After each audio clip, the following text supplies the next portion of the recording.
con Rayo. José Manuel López, candidato de Podemos a la Comunidad de Madrid y uno de los hombres que ha formado parte de la elaboración de este programa. Candidato, buenas tardes. Hola, buenas tardes. A ver, que dicen, casi todos dicen, se nos están suavizando, ya no son tan radicales, esto ya no es revolucionario y bolchevique. Bueno, nosotros tenemos un programa económico que lo que nos está planteando es que cambiemos el modelo productivo. El modelo productivo que tenemos ahora es el modelo del ladrillo, que está asociado a la corrupción. Claramente, estabais hablando antes sobre lo que contaba el Confidencial, ¿no? De cómo el Partido Popular prácticamente desde su fundación está gobernando con caja B. Entonces, ahí está asociado el modelo de ladrillo. Nosotros lo que estamos planteando es un cambio de modelo productivo mirando a la Unión Europea, sobre la eficiencia energética, sobre la innovación, sobre el desarrollo y la investigación. Yo no sé si ha visto el análisis que ha hecho hoy la prensa, pero es muy curioso. Cristina Pardo, escuche, candidato, tenemos a medios de comunicación que dicen moderado, suavizado, esto ya no es lo mismo. Hay quien dice, no, esto es un disparate, más impuestos, siguen a salvajados. Cristina Pardo, repaso rápido, que le preguntamos ahora al candidato. No hay mucho fan en los medios de comunicación. Decir, casi todos echan de menos la memoria económica que debería haber acompañado el programa que conocimos ayer, pero por resumir, el diario El País habla de programa vago, el diario El Mundo, programa de Reyes Magos, La Razón, cúmulo de fantasías, el ABC habla de giro moderado, el Periódico de Cataluña, viraje hacia el centro, el diario.es, evolución, 5 días, habla de lluvia de impuestos y por último, Infolibre, que hace hincapié en que hay una mayor redistribución de la riqueza. Antonio. José Manuel López, la pregunta, ¿los Reyes Magos existen? ¿Esto es posible?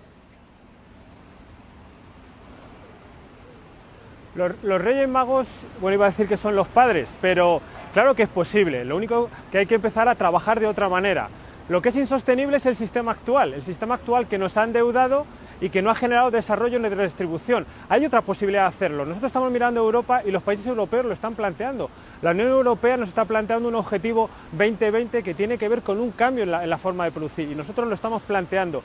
Y lo que estamos hablando también es que se incorporen al sistema económico con más facilidad las pymes, los autónomos, los profesionales. Hasta ahora son un grupo muy pequeñito de empresas, muy asociadas a lógicas de corrupción y de sobreendeudamiento, los que están llevando parte de la economía. Nosotros necesitamos abrir la economía para que esto se pueda producir y introducir la innovación. La innovación es la clave de la competitividad. Decía antes Antonio Pérez Henares, nos van a coger impuestos en la clase media. Es verdad que ustedes consideran, por ejemplo, ¿consideran que los españoles que ganan más de 50.000 euros son gente clase media alta, ricos, por decirlo de alguna manera, porque ustedes les suben los impuestos? IRPF a esas personas van a ser mayores. Lo que estamos planteando es un proceso más equitativo. A la gente que cobra más de 50.000 euros realmente no va a ser tan grande la subida, pero sí vamos a poder tener fondos para que se les devuelva en bienestar en términos de salud, de educación. Pero sí vamos a trabajar de otra manera. Por ejemplo, vamos a quitar las bonificaciones al impuesto de patrimonio. Pienso en la Comunidad de Madrid, donde solo 14.000 personas de los 6.400.000 que vivimos en la Comunidad de Madrid no pagan el impuesto de patrimonio. Hay que tener 1 millón de euros para pagar el impuesto de patrimonio. Y están dejando de dar al resto de madrileños 600 millones de euros, que es casi el 4% del presupuesto de la Comunidad de Madrid. También estoy pensando en el impuesto de sucesiones. Las comunidades autónomas cada una tiene un impuesto de sucesiones. Eso hace que en algunas no se pague nada y en otras paguen igual. Aquel que le dejan sus padres la casa, aquel que le dejan un edificio con 500 viviendas para poder alquilar. Eso hay que cambiarlo. Tenemos que tener un impuesto progresivo y que las comunidades autónomas cooperen entre ellas y que sea, sobre todo, que disminuya la desigualdad que hay en este momento. Sobre el asunto energético me parece muy interesante, lo que pasa es que quiero saber si es posible o no. Antes que nada, Antonio Pérez Lobato, es decir, porque están diciendo agua, electricidad garantizada para el que no la puede pagar. Sí, hablaban precisamente de la presentación de la pobreza energética, decían, hay que intentar erradicar todo esto. ¿Qué es lo que proponen? Bueno, pues que estas empresas empiecen a funcionar en régimen de servicio público.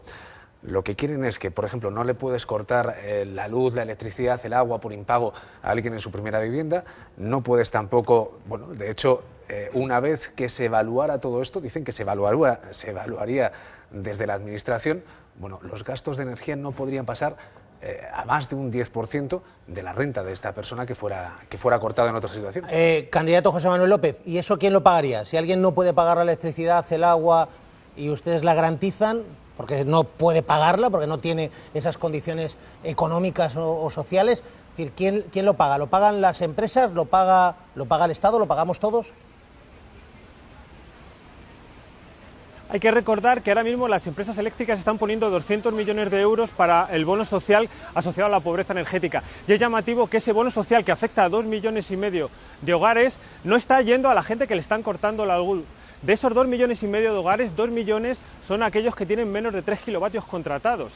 Y las propias eléctricas reconocen que casi el 40% son segundas residencias de la playa o del pueblo. O sea, no están ayudando a la gente. Por otro lado, están cortando 1 millón de viviendas la electricidad y el cruce entre ambos no llega al 10%.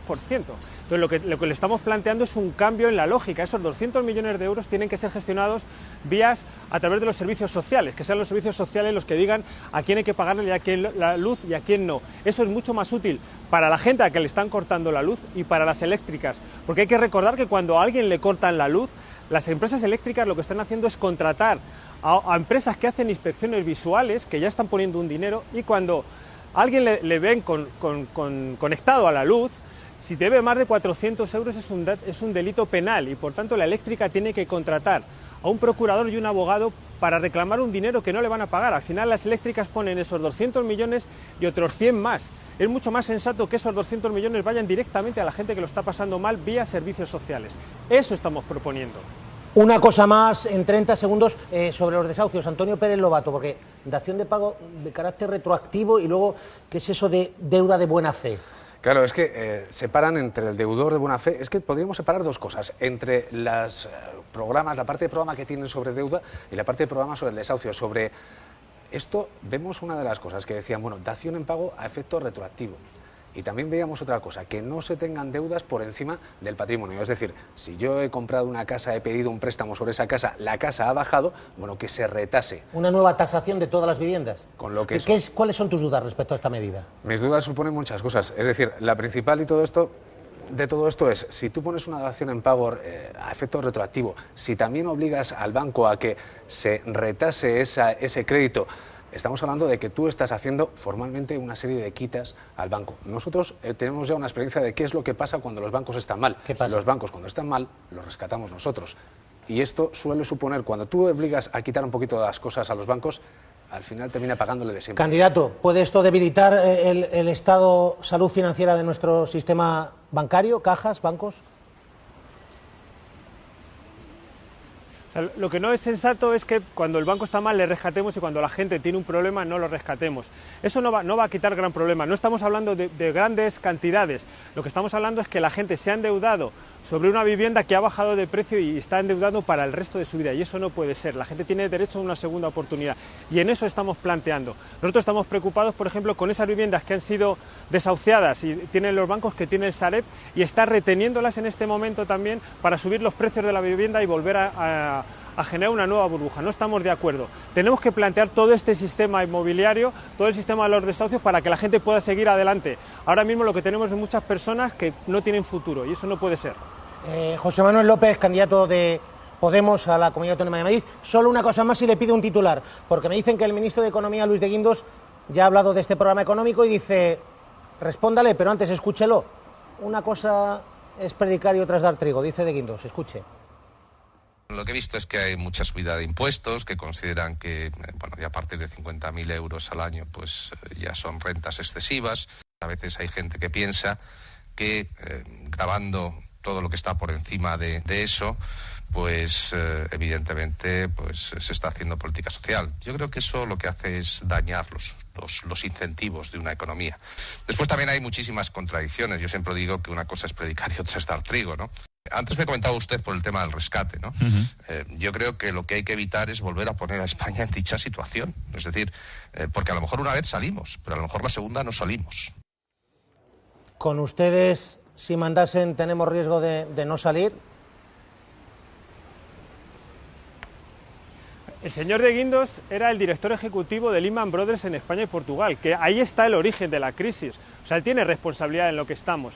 Y hay que pensar que si estamos ahora dando buenos indicadores macroeconómicos a nivel general, no es por sus políticas de austeridad, sino tiene que ver con la bajada de los tipos de interés y la bajada del petróleo. Lo que nos tiene que dar miedo no es que Podemos entre al poder y gobierne de otra manera mirando a la gente, lo que tiene que darnos miedo es que este sistema de corrupción es la que nos va a llevar al rescate. Nos han llevado a hacer grandes obras que no necesitábamos, a endeudarnos y con un sistema corrupto. Lo que tiene que darnos miedo es que el Partido Popular se haya financiado con Caja B desde su fundación. Eso es corrupción y eso es lo que nos ha impedido crecer de otra manera.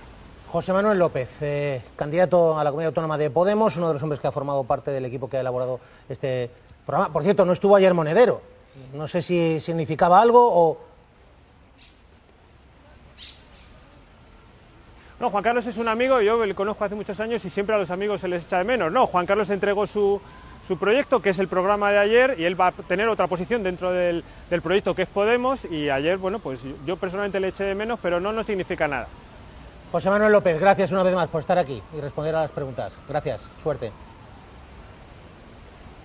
Gracias a vosotros.